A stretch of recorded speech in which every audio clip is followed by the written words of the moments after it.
Suleiman, Saduddin, how you feeling, bro? What's on your mind? what's on my mind? Such an interesting question. You know what's on my mind today? A podcast I listened to this morning. Not to sound too generic, but the podcast was about how COVID-19 is going to impact the city, like cities around the world, specifically communities as well. And you know that I'm involved with a community organization, and for me, community is something I think about quite often. And it's like, what is COVID-19 going to do to the way that we think about community? Like, given that more people are going to be working from home, they're going to be based and rooted in their local areas. They're going to be less inclined to go to the city, to places where there are lots of people. Do you think that we're going to return to some sort of localism where we're only going to be spending time with people in our local area? That's something I've been thinking a lot about. Yeah. That's mad interesting. It's kind of like a reversion to what life was like before the Industrial Revolution. That's interesting. 'Cause it's interesting as well because in one sense, coronavirus has kind of propelled technology so far forward, but in that sense, it seems like it's kind of pre-technology. Exactly. Because at the end of the day, I don't feel like it's sustainable for us to be in our rooms or our households all day, every day. Amazon Prime, Asda coming to drop you the groceries. You need to spend time with people, right? I don't think that's ever going to go, but it's an interesting one. What's been on your mind? I've watched a talk. I came across a talk by a guy called Paul Butler, Professor Paul Butler, and he's a legal professor. He was a criminal prosecutor in America, but now he's a writer now, and he lectures at different unis in America. But one thing I liked about watching his talk, he spoke about his own story, and it was really interesting, like the way he used storytelling to advocate for his views on like criminal justice reform in America. It was interesting, but I think what was more interesting to me beyond like the academic and the story and all of that was this idea that we spoke about before when you mentioned, Suleiman, Akala and Loki, and we spoke about how refreshing it is to see someone carry themselves in a way that inspires you and almost is like a benchmark of what you could be like in a way or shape or form, even if it's not them in totality, but like an aspect of them. Do you know what I mean? In the way they carry themselves in a sort of dignified manner. And he, for me, is someone that I would put in that category. And What aspect about him do you like? I don't know. Do you respect or admire? I think it's his assuredness in a very academic space that usually there's like a way you perform in it. There's a lot of performance in it, and I think his lack of performance and his integrity in such a space where usually it can be very intimidating. Like the one I watched was in a Harvard Law School, and for me, I feel like at times I could see myself. If you put me in there now, I could see myself being very performative. Do you know what I mean? Like it might look good on the outside, but there's a layer of this ain't really me because you kind of have to act, right? And for me, what came across was that this is just how he is. And I think I really admire that in anyone. To be able to walk into a room, I think Jay-Z said a line similar to this, like I walk into every room as myself. So I think, that was my takeaway from Paul Butler. But before we move on, you get me? You got Listen, on the topic of integrity, because on a real point, like me and Saduddin, we got to know this person at the same time, right? Yeah. And we both instantly there was something about him that just we gravitated towards. You're not doing too much. Not even. But yeah, man. Yeah, this is something I've been waiting for so much, and for me it encapsulates why we do what we do, because it's just so fun, like to just be able to catch up with people that's just our people. So yeah, Samuel, what's on your mind, bro? How's your week? How you been? What's been on your mind? There's two things. I'm reading this book by Bob Iger. He's like the CEO of Disney, and it's just like his experience from like being a junior to where he is now. And then last night I was watching this documentary from Sky Sports, which is like Anthony Joshua from 1989 to 2014. It's just kind of nice to like read someone's book or watch someone's journey, them talking about what they're going to do, their plans to unify the heavyweight division, but see those thoughts when the person was in the position that we're in. Do you know what I mean? Yeah. Because it just kind of gives you a bit more self-confidence about what you're thinking about. Do you know what I mean? Because too often we see them at the end trying to give us advice, and it's like, I don't really know if you were in this position. Do you know what I mean? Yeah. So yeah, that's me. So let's start at the start, Samuel. What's one early memory, bro? Cool. It came into my head, so I'm just gonna say it. I must have been in Uganda, right? I was with my cousins. I was born here, but I've been back a fair few times. I was with my cousins, and then there were just some older kids. I think maybe I was like 5, and the people who were older were maybe 13, but they looked like they were 20 because, you know, the height difference and what. And then they just looked threatening. So we must have like picked up a rock, and then my uncle came out. And he was just like, "What are you doing?" What? How come you picked up a rock? It was like they were gonna threaten us, but when I look back at it, it's like there was no real sense of danger. Yeah. It was just me and my cousins being the same age, thinking, let's do this. You know what I mean? That's a wild story, but it sounds a lot wilder than it was. But it just came into my head. Yeah. Something I'm really interested in that I feel like both of you have experiences with that I don't is, even though my grandparents came from another country, I've never had the experience of going to my motherland, or whatever you want to call it. And I've never had the experience of kind of juxtaposing the two different environments. Yeah. So like both of you, I'd be interested to know, like, what was it like going to another country when you were young, coming back to the UK? How did that So shape you? For me, like, okay, I can speak about Sudan, yeah. So it's so family oriented. I think that's the first thing I would say. Like, everything is about family. Yeah. And there's just so much, like, I have 8 aunties and uncles from my mom's side. So obviously you can imagine, like, the amount of kids and cousins that I have. Well, kids I have and cousins. No, kids they have and cousins I have. So everything's just family oriented. So literally motives were just going to other people's houses. Like, that was the motive. We're going to this person's house today. Tomorrow we're going to that person's house. Tomorrow we're going to that person's house.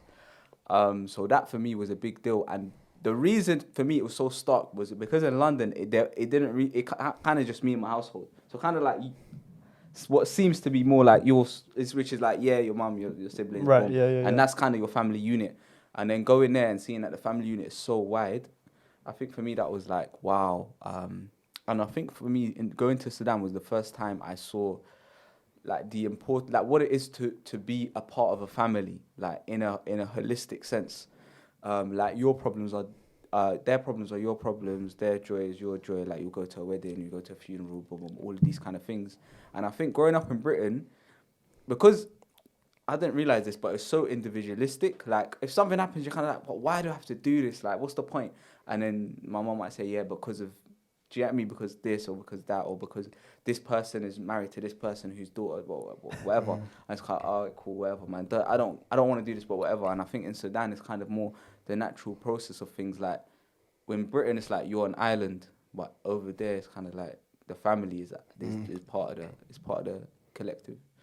Bro, the same thing. Yeah. Sudan and Uganda share a border, innit? It's the same thing. It's just going off what you said.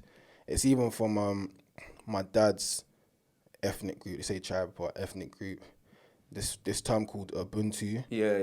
And it's like, essentially what it means is I am because you are, or because we are. And it's like your value is not in isolation. It's linked to other people. And like when I've gone back to you, when I've gone to Uganda, it's the same thing, bro. Like, one time I went to a water well, but then it wasn't for my house, it was for a relative. Just everything being interlinked, like the whole thing about a village raising a child and all that kind of stuff. And then it's a weird one because it's like, I'm not trying to give the abject poverty Africa story, and I know there's parts of Uganda and there's sides of Uganda that I've seen where people are just living rich. Like, it's got a lot of nice landscape, rivers, lakes. So you can imagine properties around those areas. But then at the same time, it's like being British and being born here. It's like you go back home. I see them both as homes, and you know the term like developed world versus the developing world. Obviously, you can see it, like you can see one sense of it, but then, like you're saying, in terms of culture and connection, I don't. Which one is really developed? Do you know what I'm trying to say? Like genuinely, because there's certain things that I see. All I'm saying is that one thing I love about having gone home is that it just gave me a perspective, because I feel like when we're in this country, bro, like we've had these conversations before, like all of our boroughs have a crazy rich part of it and a poor part, or you see the skyline and you're from London, but you're not from the city of London, you're not from Westminster, you're not from those places, right? And some things are definitely poverty in the UK, then some of it is like relative poverty. Do you know what I mean? So when I've gone to Uganda, it's like I just know I'm good. I'm good. Like really and truly, I'm good here. Do you know what I'm trying to say? Because there's just certain things I don't have to worry about. Wow. Samuel mentioned he sees. You said you see both this place and Uganda home. So Suleiman, do you see Pakistan as home?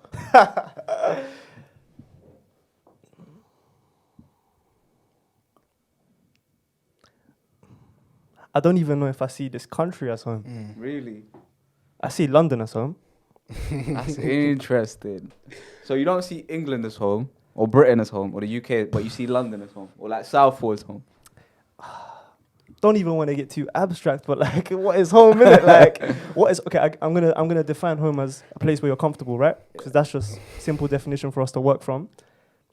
I've started to feel a lot more comfortable in Cambridge. Like, I know the geography quite well. I know the different spots and the different places. You know the shortcuts, yeah. The shortcuts at the back of my hand. I know shortcuts. Yeah, man. I feel like home for me is just a place where you feel comfortable, you know the geography, you know the physical landscape, and you know the people. So, yeah. To answer your question, I don't think I do, because I've never been there. And can you really feel home in a place you've never been? Yeah. Can I say something? Go on.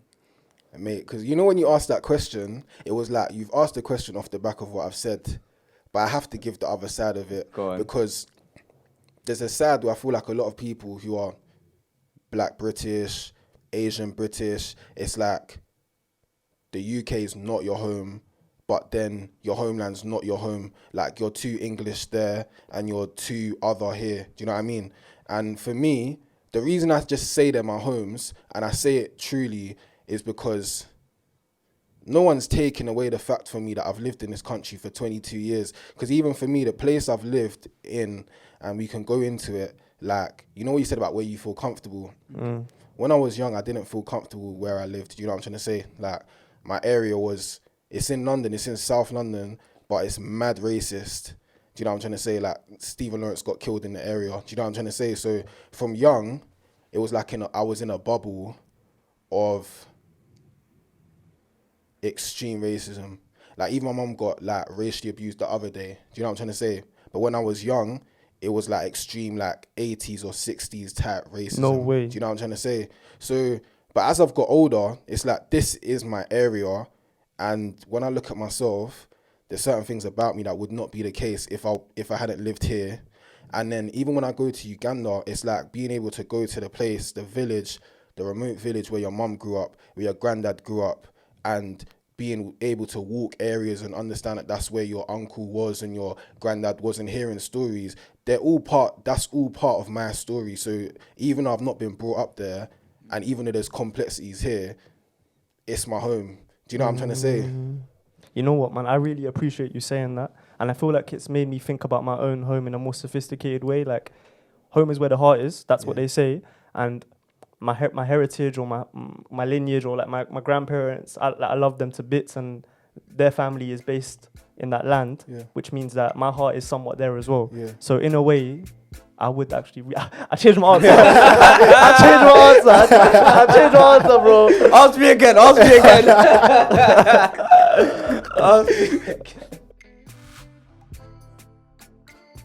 You mentioned the area that you grew up in. I'd be interested to kind of hear more about what life was like growing up in that area. What are some events or experiences that come to mind when you think about growing up in that space? Yeah.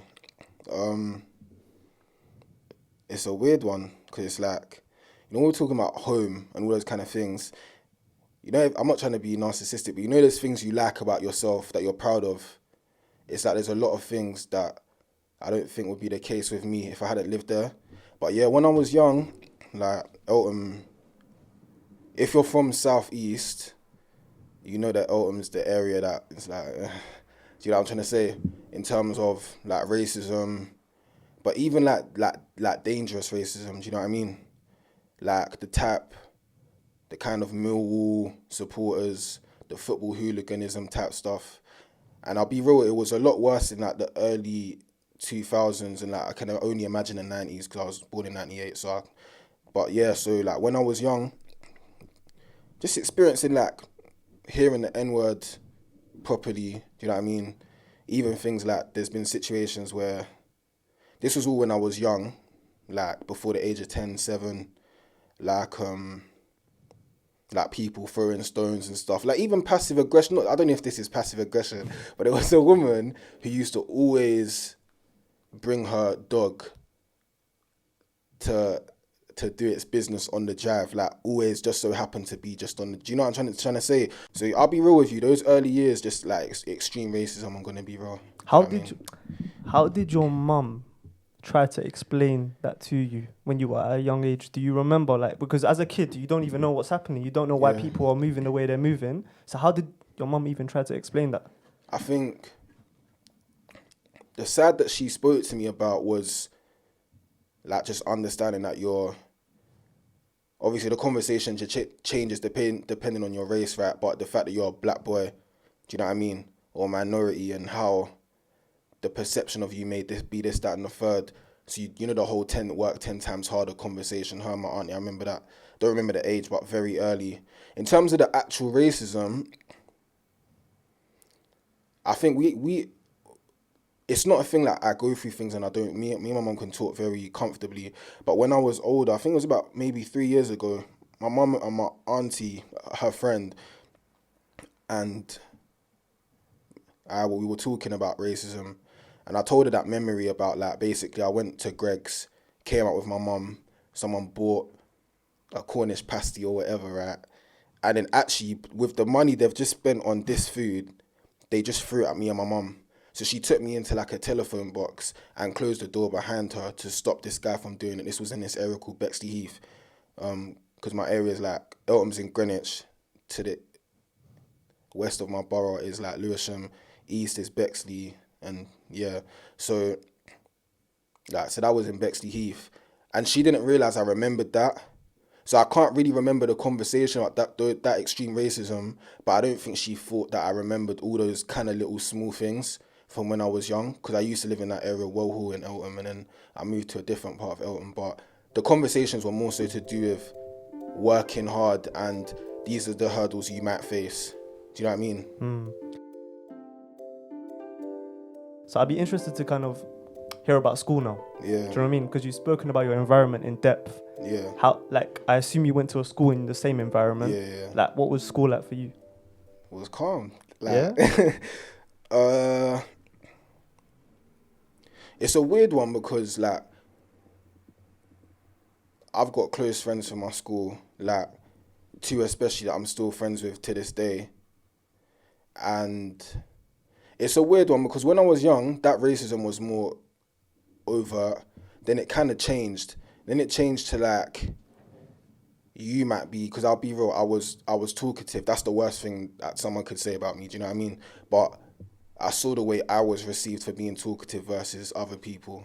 Do you know what I mean? I feel like to do a secondary school, I probably spent about maybe just short of a year in isolation, but not straight isolation. If I count up all the weeks and months across the 5 years, I probably spent, it's a school term, like, it's a school year, like 3 terms or 4 terms. Let's just say I spent like 2/3 of a year in isolation for like really petty things, internal exclusion and what. There's a little example I have. Basically, one of my boys, he moved his friend's jacket, yeah, and we weren't allowed phones at our school. So what happened is they said, and this guy's phone just so happened to go missing, and they said he moved the guy's jacket out of the radius of the camera to steal the phone. What ended up happening, this was the last day of term, me and my boys went to the chicken shop, then went to Lewisham to get our haircut, and when we came back in the January, they excluded him, and he went to a centre for like 15 days. And if you get excluded for more than 5 days, you have to go to a pupil referral unit centre. If you get excluded for less, you can just stay at home. And he was, to be real, he was like a good youth until that moment. Then he went to the pupil referral unit and everything just derailed. Do you know what I'm trying to say? And they basically, because I also went with him to the barbershop, they said that we co-conspirators type thing. Do you know what I mean? So they kept us in the internal isolation, and they tried to play us against each other. And I'm going to be real, I was mad upset because the way they played us off against each other, it was like they made me then ask questions like, bro, did you do this? Do you know what I mean? So just before they were preparing to expel him, when you expel someone, you need proof that they did it. And had they just done a thorough check before, had they done their due diligence, they would have seen that it wasn't him. So he's already done this 15 days exclusion, and now they need to appease his parents. Then they excluded me because there was another boy who they found that did it, and he was in my year, and they said I was tied with him. So I was excluded for 5 days externally, and then there was a white boy involved, accused as well, mixed race boy, some other black boys. And let's just say from the most extreme punishment to the least extreme punishment, you could literally break it down by race. Like even the white boy's parents were like, what the hell is going on? One guy wasn't even in the school at the time and he got chucked in with it. You used the word derailing. Yeah. And I remember Akala saying the people that you externally exclude, or the chief of the Met said the people that we exclude in schools, we might as well just give them a ticket to go prison, because that's basically the trajectory. Where I live is close to Woolwich, right? It's the same borough. And I don't know if you lot remember when Lee Rigby was killed, he was basically killed by these extremists, both of African descent. Basically, it was like that patriotism came out and you're not part of that patriotism. Like this, even though you didn't do it, you can still feel like, even me, I went to go put roses down at his grave, but it felt weird. Do you know what I'm trying to say?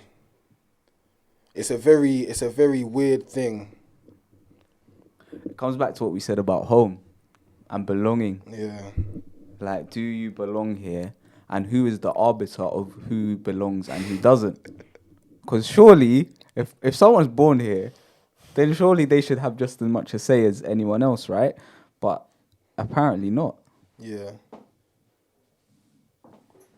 But that's why it's funny, because this is what I'm trying to say. When it comes to my area, it's just an instilled, like, play the cards you're dealt mentality, or turn a something situation into a good situation. Because even me, certain people might think, oh, I'm not trying to say it, people have said it to me, say, oh, bro, you're quite articulate. Even that comment's a bit like, there's bare articulate people out here, by the way, like, that's not rare. But I kind of did it because the area I'm from, it's the most English of the English, right? But they don't speak the Queen's English. So from young, it's like, cool, I'm going to win this way. Do you know what I'm trying to say? Like, you might think I'm an other, but I'm going to speak this language better than you. Wow. Like, that kind of was my mentality. So even the musicians I look up to, like the Tupacs or the Nas's, they're authentic in themselves. Their voices are who they are. But you could never call any of them, you couldn't call either of them stupid. Do you know what I mean? They're well-read. Not that being able to speak English well means you're smart. Do you know what I'm trying to say? But, yeah. So Samuel, I remember this conversation that we had after a rare event where we were speaking about how growing up in a certain environment has given us the ability to communicate in two dialects, in two languages, because we speak English, but it's like English is it's multi-layered. There are different types of English. There's a Queen's English, and then there's a different type of English as well. And the way that me and you talked about it, it was as if it was a superpower. Like, there are people that speak perfect English, but will not be able to communicate to certain demographics Yeah. because of their inability to switch up a tone of voice or kind of use certain vocabulary, or to not even just use the vocabulary artificially, but to really know what that word means. Yeah. Like, do you really know what that word means when you say it? That's a big question. Yeah. Let's talk more about language, man, because I feel like that was such a, even just in terms of our relationship, like off that one conversation, we've spoken about it so many Trust. times. So like, what do you think about that topic of language and communication? It's a weird one because it's like, even at uni, you see how a lot of people, everyone's speaking English, but sometimes it can be a barrier. I don't feel like I have the barrier. That's just, it's not even to do with me. It's just like, I feel like my area, but then it's wider context in South. It just means that I've just spoken to a wide range of people, to where you just not learn like some kind of Machiavellian manipulative way, but more so like you just get comfortable talking to different people. And it's like, we were having a conversation about, if you change how you speak, are you less authentic, right? And like, for me, the one thing that I want to, even like, I'm going into commercial law, one thing I'm mindful of is, if my pronouncing T's become stronger or my word choices change, I don't really think that's a problem, but I don't want my voice to change. Like, you see, you listen to Will Smith, he's eloquent, but his voice is his voice. And I just feel like that's when I started thinking about this thing called, like, this brand and, like, mindset that me and my friend Josh Brewster are building, called Two Languages. Because I've thought about it, like, people make it seem like changing the way you speak English, you become less authentic. But then we had the conversation, if you speak Spanish and you speak English, or you speak Arabic, if you're speaking to someone from the Middle East and you speak Arabic, does that make you any less authentic? I wouldn't say it does. Do you know what I mean? So the two languages, that's the source of 2L, but it's kind of grown into something else. It's just about being able to, like, we feel like our strength is in the fact that we've had a wide experience and we're close and we know a lot of different people, and that's created a level of balance to where we can kind of maneuver in different spaces as our authentic selves, but get the most out of it.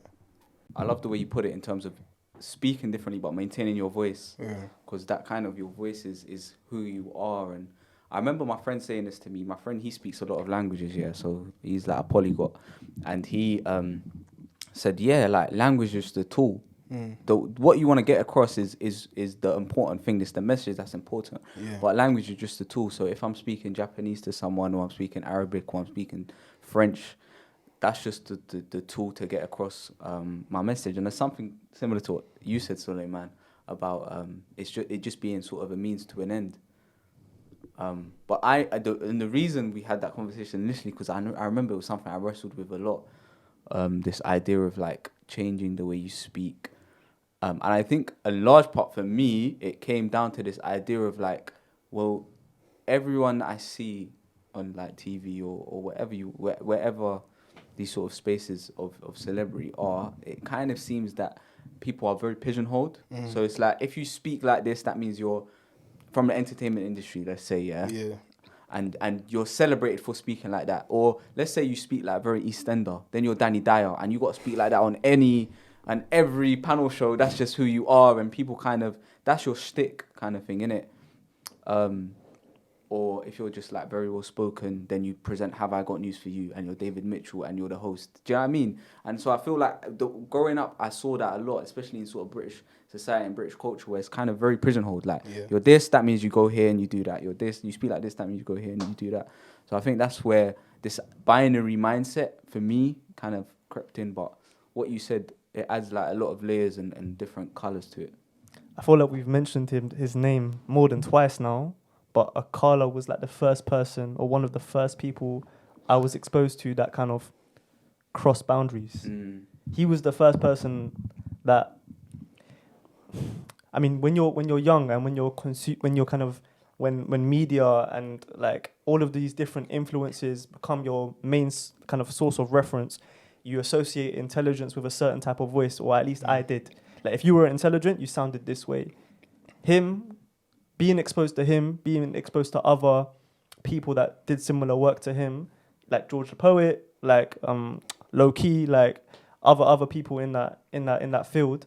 It completely changed my kind of view on what intelligence is and what it looked like. And I think it's important to see people like that, because it makes those types of paradigm shifting possibilities a reality. Yeah. Because that's your paradigm, bro. That's the way you view the world. And for you to change the way you view the world, you need examples. You need to see physical, tangible things that can help shift those boundaries. If you get to a point where you're willing to take perspectives from a wide source, then you're just going to be enriched. Do you know what I mean? Dynamic. So that's at the basis of 2L. And then when it comes to my boys' venture, 2L training, carrying on that theme of like intersection and the nexus, is like he's looking at how sports and science intersect, and looking at how explaining why doing that extra rep from a scientific viewpoint, why it's going to help you through your sports. Do you know what I mean? I think to spin it, because I can, like we said about my area and all those kind of things, I still feel like everything has been overwhelmingly positive, genuinely. And it's like, there's actually things that just, I'm not trying to be motivational Martin Luther King angle, but it's like, there are actually just human experiences. And I feel like once people just try to take themselves out of pigeonholes and don't try to pigeonhole other people, they'll realize that even if the experience wasn't the exact same, there's certain feelings that are huge. Do you know what I'm trying to say? So that's where the two languages, and this is what I'm like, you two especially, I rate you. You're so authentic here at Cambridge. Bro, even today, bro, you're in your Marseille trackie, yeah. I came up and I thought, ah, cool. I've got a black cap. I've not got a trim, so I'm going to wear it. And I just thought, I only go to cities like Birmingham, right? I'm going to Cambridge, which is a city, but it's kind of the sticks. What am I going to wear today? Do you know what I'm trying to say? But you two are so authentic in who you are here. You're intelligent. You've come from specific backgrounds, and that's enriched you. Do you know what I'm trying to say? I just feel like when people start to not look past it, because all those things are part of your story and part of why you're valuable, but fam, like, I don't think it's that radical. It's just life. Because I'll be talking to certain people, just to say this, right? When I had an interview for commercial law, there were certain things I was tapping in on. People that would, I'm not going to say arguably, there's certain people I know who would never be having a conversation with the partner I was being interviewed by. But I was tapping into conversations I've had with them, and then having a conversation with the partner. Now, those two people might not talk to each other, but they spoke to each other in that interview. Do you know what I'm trying to say? So it just proves it's not really as divided as it seems. But I wanted to ask a question to both of you. It's a bit off topic, but like, based off your experiences in 2020, yeah, if there was one, if you could give a lecture or you could give a lesson or a talk on one thing that you've learnt this year, what would it be? You're going to have to go first, bro.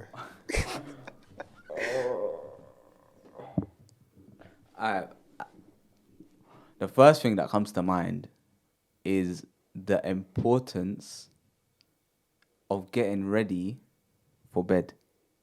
It sounds dumb, yeah, but I forgot, like, you know, for the past, let's say, 4 years of my life, yeah, the idea of getting ready for bed it never really was part of my structure of my day. You kind of get tired, and it's like, all right, cool, I'm going to bed. Do you get me? But for me, it would be like relearning that, and that's something because of like lockdown, etc., and also because it was Ramadan when it was lockdown as well. So I tried to be more purposeful with my time, but like scheduling in, alright, cool, time to get ready for bed. Do you know what I mean? It just reminds me of, you know, bedtime stories. Let's get ready for bed. It's just like it sounds like a very childish phrase, but for me, it's like really important, because the way I think about it is, you know, like a Word document, there's a header and there's a footer. So for me, it's kind of like the header is like the start of the day, and then having the footer to sort of go like, look, this is after this line, this is just getting ready for bedtime. So anything that's not going to contribute to my like getting ready for bed is a lock off time. So for like social media, all of these kind of things is kind of like shut down. So yeah, I would say having the header and footer in my day would be the lecture I would give whoever sad enough to come to that lecture. What about you, Sam? Just take life as it comes. That's what came into my head, because I feel like everyone's life has just been shaken up with this pandemic. And then like for me, it was a weird one because I feel like this is the best year I'd had. So when everyone was talking about 2020 is crazy, I was just like, not like that, but I can't relate type thing. I just feel like I've been working towards something for like really years, not actively for this goal for years, but it's been years in the making type thing. But then like me and a close friend lost someone. So it was like having that really positive, like the best news I've had in life, then one of the hardest bits of news I've had. But just like literally just, not even to be deep, but just take each day as it comes and just, do you know what I mean? Yeah. Why was 2020 the best year you've had? Can we talk about it? So essentially this summer, I got a training contract at a Magic Circle law firm, right? And fam, it's just a weird one because I feel like I went to my uni, I took a year out because my college, my sixth form college gave me like, because I got a C, 2 Ds and a U in my first year of college, and then an A star and 2 Bs in the second year, yeah. Wow. So, and the craziest thing is I worked so hard in the first year, I don't know what, it didn't work.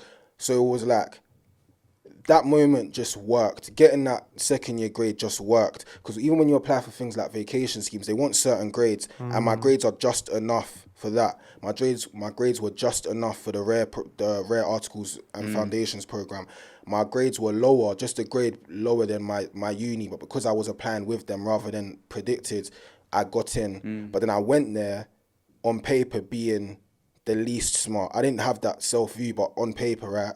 And then all of a sudden, like, it's like you're going into third year and you've landed. I'm not trying to say it about myself, like, bro, you've landed a serious grad job. It's just like, it just felt like years in the making and the most audacious aim, and it just worked out. Do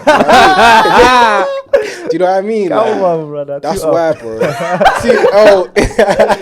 Come on, man. Do you know what I mean? Nah, man. Yeah. Bro, before, I would definitely want to touch on that, but I want to talk about, like you said, on paper, even though I didn't feel it. So what were you feeling when you step into those rooms? Bro, like, you see the imposter syndrome thing, yeah? It's something that might be in my head, but then it just goes. And that's just because it's actually because of my area. That's why I'm not trying to, like, convince myself. It's like, well, you're not going to do what they were trying to do when I was 7. Do you know what I'm trying to say? So it's like, I'll come into the room and I'm comfortable and I feel like I've got basis to be cool and make close friends out of anyone who's in that room naturally if that happens. Do you know what I mean?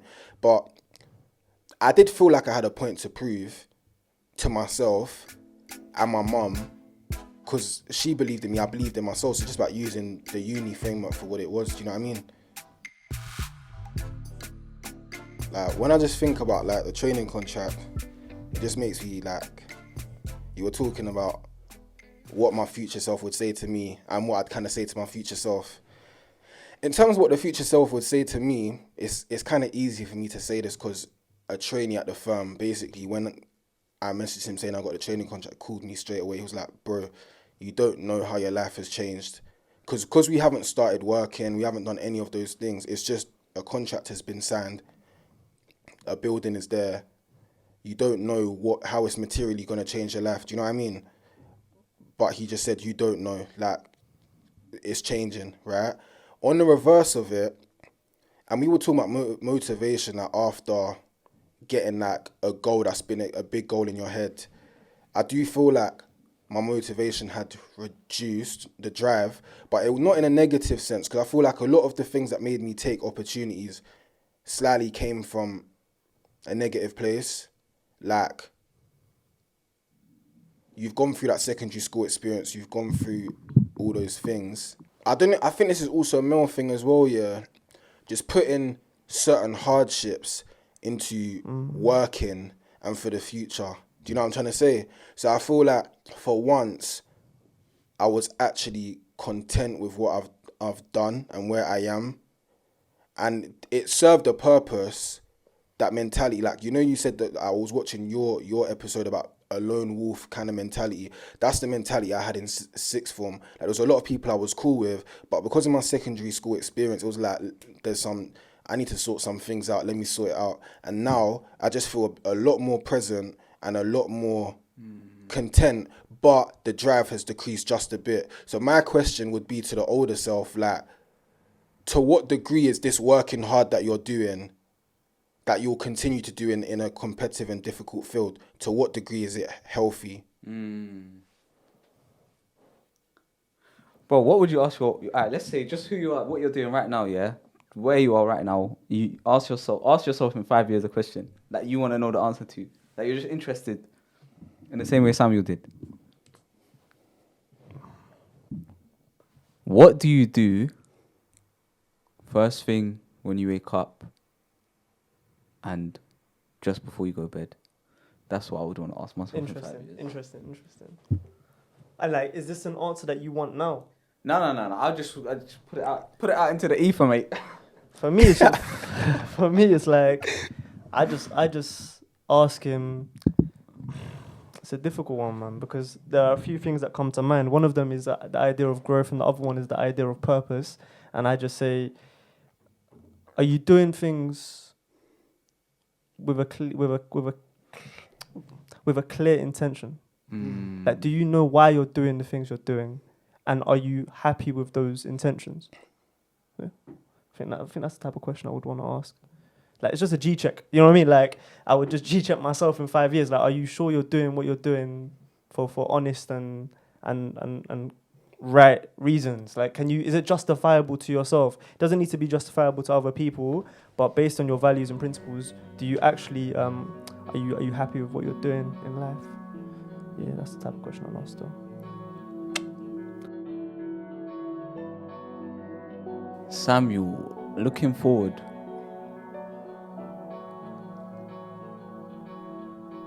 what does success mean to you? I'm not sure. I think about, like, when you were just talking, I was thinking about not a child essence. You know, when you talk about audaciousness and all those kind of things, maintaining that, like, independent thought, and even if it's not the aim you have anymore, being able to say that you did things that you wanted to do 5 years before. Do you know what I mean? And also, like, I feel like it comes back to the 2L stuff. Like, I don't want to feel like as people get older, they start to pigeonhole themselves. They don't, like, they might get in a closer community. Just kind of staying open, and just open with, like, career options as well. I don't know. I hear that. Where do you want to see 2L in 5 years? No one's ever asked you that question. The way I see it, the easiest way to link what I was saying about 2L Foundation and 2L Training, there's the first two, like, product offerings, is like, the way it can be scaled out is,